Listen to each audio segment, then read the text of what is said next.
93, 93, año ¿no? 93. Me parece que en el 93, si no me equivoco. Bueno, en el 92, pero encontraron Exactamente, los restos en el año 93. 93. Un Sí. crimen escalofriante que conmocionó a todo el país, que sigue conmocionando cuando recordamos esas atrocidades.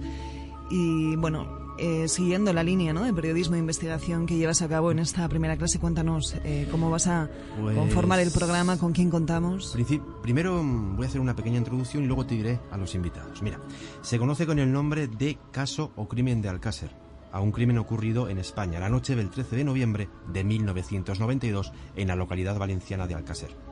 3 niñas de 14 y 15 años de la localidad valenciana de Alcácer que se dirigían a la discoteca Color con el fin de asistir a una fiesta de su colegio que se llevaría a cabo en la vecina localidad de Picassent.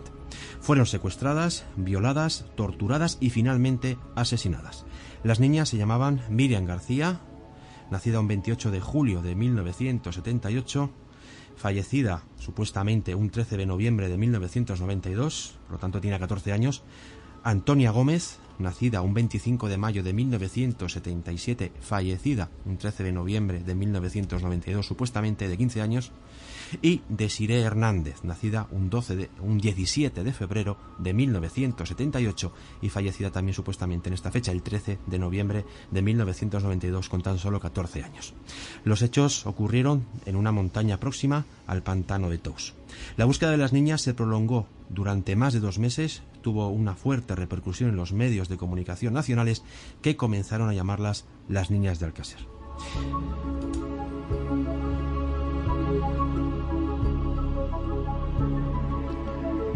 Bien, aparte de un crimen, Elena, hablamos pues de unas teorías que divagan hacia lo más alto, hacia la clase social más alta que pudo participar de una forma más bien indirecta por la consecución de las llamadas películas snuff. Es decir, la teoría que toma peso es que grabaron su tortura para luego vender esta película entre determinada gente. Es una de las teorías que se barajan. Es una de las teorías que se barajan.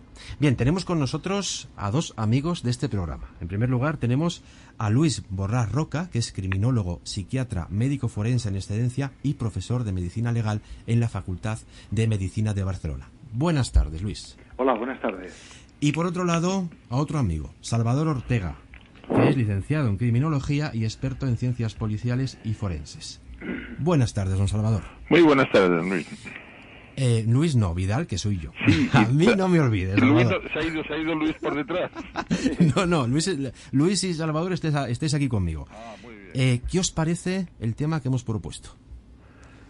Pues me parece un tema apasionante, porque es un tema que nos podemos encontrar cualquiera de nosotros, nos puede conmover a cualquiera, puesto que todos tenemos hermanas, tenemos hijas, tenemos personas próximas que son jovencitas y que pueden ser violadas o pueden ser torturadas, ¿no? Es un tema que conmueve al alma y sobre todo porque es un tema que ha pasado en personas inocentes y personas muy jóvenes. Uh-huh. Sí, estoy de acuerdo con Luis totalmente. Efectivamente, hay una gran parte de sentimiento en el momento que acoges y tomas el problema como propio, como te puede ocurrir. Y no solo eso, sino que estamos viendo constantemente, además, en el mundo en que vivimos, cómo se van desarrollando hechos similares, parecidos, o al menos muy con una serie de circunstancias colaterales muy parecidas y demás también, y que además lo estamos viviendo día a día, y que eso puede ocurrir mañana, pasado o cualquier día. Y ojo que también nos enfrentamos a un crimen mediático, porque la sociedad, desde los medios de comunicación, empezó a disparar, cientos de teorías sobre que se había sido unas personas de arriba, políticos, empresarios, y luego los medios de comunicación, como ha sido últimamente Canal 9, si no me equivoco, de Valencia, como ha sido también esta noche cruzamos el Mississippi con Pepe Navarro, vendía estas teorías, pero a un precio muy elevado, ¿no? Sí, es que el escenario, no el escenario del crimen real, puesto que no se llegó nunca a saber dónde sucedieron ya los finales de vida de estas 3 chicas, pero sí el escenario que se presentaba era un escenario muy dispuesto a ese tipo de circunstancias de conspiraciones, ¿no? Personas muy allegadas, personas que se dejan, que pagan el dinero que haga falta por ver una escena de tortura y luego después filmada y que se lleva en la película, o personas que también se las ofrecen pues para satisfacer relaciones sexuales y que se las ofrecen como niñas nuevas y demás. O sea, no es la primera vez y por desgracia tampoco será la última que esto pudiera ocurrir, pero la verdad es que en toda la investigación, en todos los caminos que se iniciaron de la investigación, tanto por un lado como por otro, no surgieron nunca datos ni vestigios de ningún tipo que nos inclinara a ese tipo, naturalmente, de conclusiones. Pero fijaros cómo, digamos que desde el espectador empieza ya a intrometerse ya cuando las niñas solamente han desaparecido, porque se supone que se las asesina un 13 de noviembre de 1992, se tarda más de 2 meses en encontrarlas, y en esos 2 meses el padre, Fernando, el padre de una de ellas, empieza a recibir llamadas. Sí, de que hay gente que las tiene retenidas. Hay incluso gente que se mete por medio a ver si puede cobrar. Por dar pistas, en fin. Allí hubo muchos videntes, muchas personas que se interfinieron, otros que llamaron pues para reírse y hacer sufrir más, que suele haberlos, y aprovechan estas circunstancias y estos momentos para machacar a la familia y machacar a todos los que están alrededor y que pueden tener sentimientos muy muy muy próximos a esas crías, ¿no? Pero allí hubo yo siempre digo que en el tema de desaparecidos hay un desfase en horas que juega siempre en contra del investigador.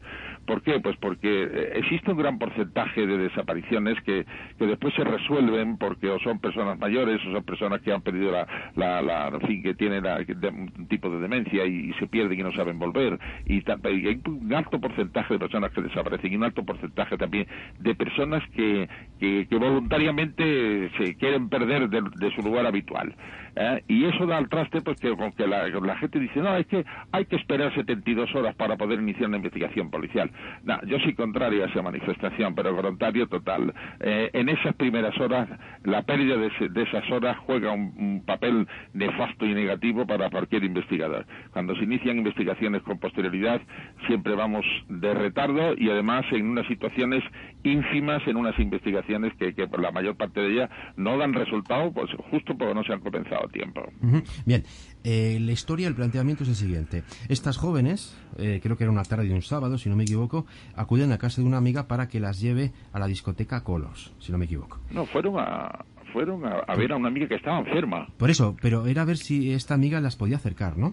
Sí, bueno, ellas ven la amiga y al salir de allí se van hacia la discoteca de Colors porque no encuentran otro medio de transporte. Hay una distancia corta, distancia de 1,5 kilómetros entre un pueblo y otro, entre Picassent, que creo que es donde está la discoteca Colors, a la entrada o salida de Picassent, y naturalmente van allí. Con esta chica no pudieron ir porque esta chica estaba enferma. Y ese día, en la discoteca Colors no proporcionaba una serie de furgonetas y de medios de transporte que siempre los fines de semana tenía para sus clientes, ¿no? ¿Y por qué? Porque se celebraba una fiesta de despedida del curso del instituto al que esa chica pertenecía. Era una fiesta de estudiantes. Bien, llaman al padre. Sí, Luis, tú también lo sabes, ¿no? Sí, Luis, llaman al padre y Fernando dice que no puede ir porque no sé si es porque también se encuentra mal y que no puede acercarlas o porque tiene el coche averiado, no sé, una de las dos razones. Bueno, el caso es que luego hacen autostop. Sí. Y aquí es uno de los puntos que ya nos empezamos a perder. Ese autostop, ¿quién las puede recoger? O entran voluntariamente a ese coche o las obligan. Sí, ¿Por qué digo que nos empezamos a perder? Os planteo lo siguiente, Salvador y Luis.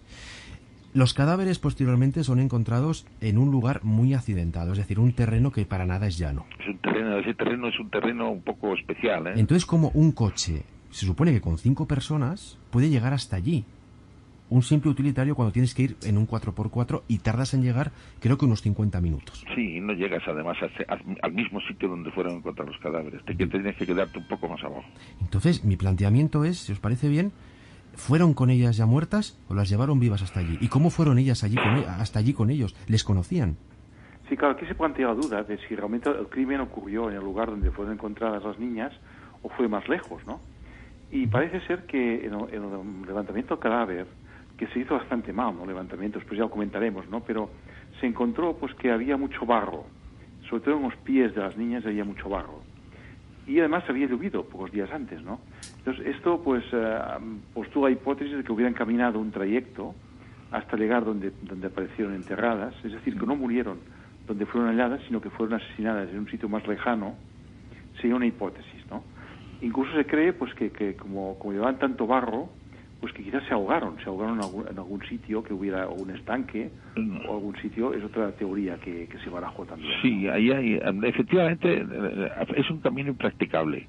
Es un camino que ya de por sí, sin haber llovido y sin haberse movido aquello y tal, eso era un camino que para pasar por él hacía falta conocerlo muy bien. Cerca de allí había una especie de caseta, y esa caseta es la que utilizaban estos personajes que conocemos y que están además, que fueron declarados autores en el juicio. Hay un autor confeso. Hablamos de Anglés y de Ricard, ¿no? Eso, y de Ricard.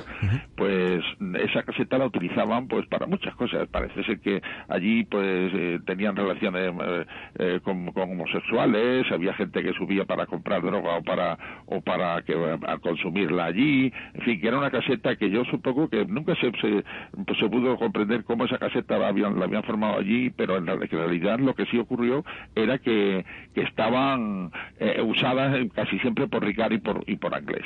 Y esa caseta pues fue luego después motivo de mucha, de las investigaciones técnicas policiales y forenses que se podían hacer en aquel momento, porque primero no había técnicas, no había policía científica con aparato suficiente para hacer todos los exámenes que se debían de hacer. Hubo un problema además porque se requirió la presencia de un catedrático de medicina legal. En este caso fue Luis Frontera, sí, que es el catedrático de medicina legal de la Facultad de Sevilla. Y hubo una disensión entre los forenses oficiales que habían practicado la autopsia con anterioridad y otros dos forenses en unos análisis de pelos y tal. La verdad es que estoy de acuerdo cuando Luis antes había dicho que la aparición del cadáver y las investigaciones que podían haber salido de ahí, de ese lugar, de los elementos y vestigios que se podían haber encontrado allí, no se hizo como debía haber hecho, ni siquiera desde un punto de vista con un cierto rigor científico, y la verdad es que pues se perdieron muchos datos. Bien, amigos Luis y Salvador, aquí nos surge la primera pregunta.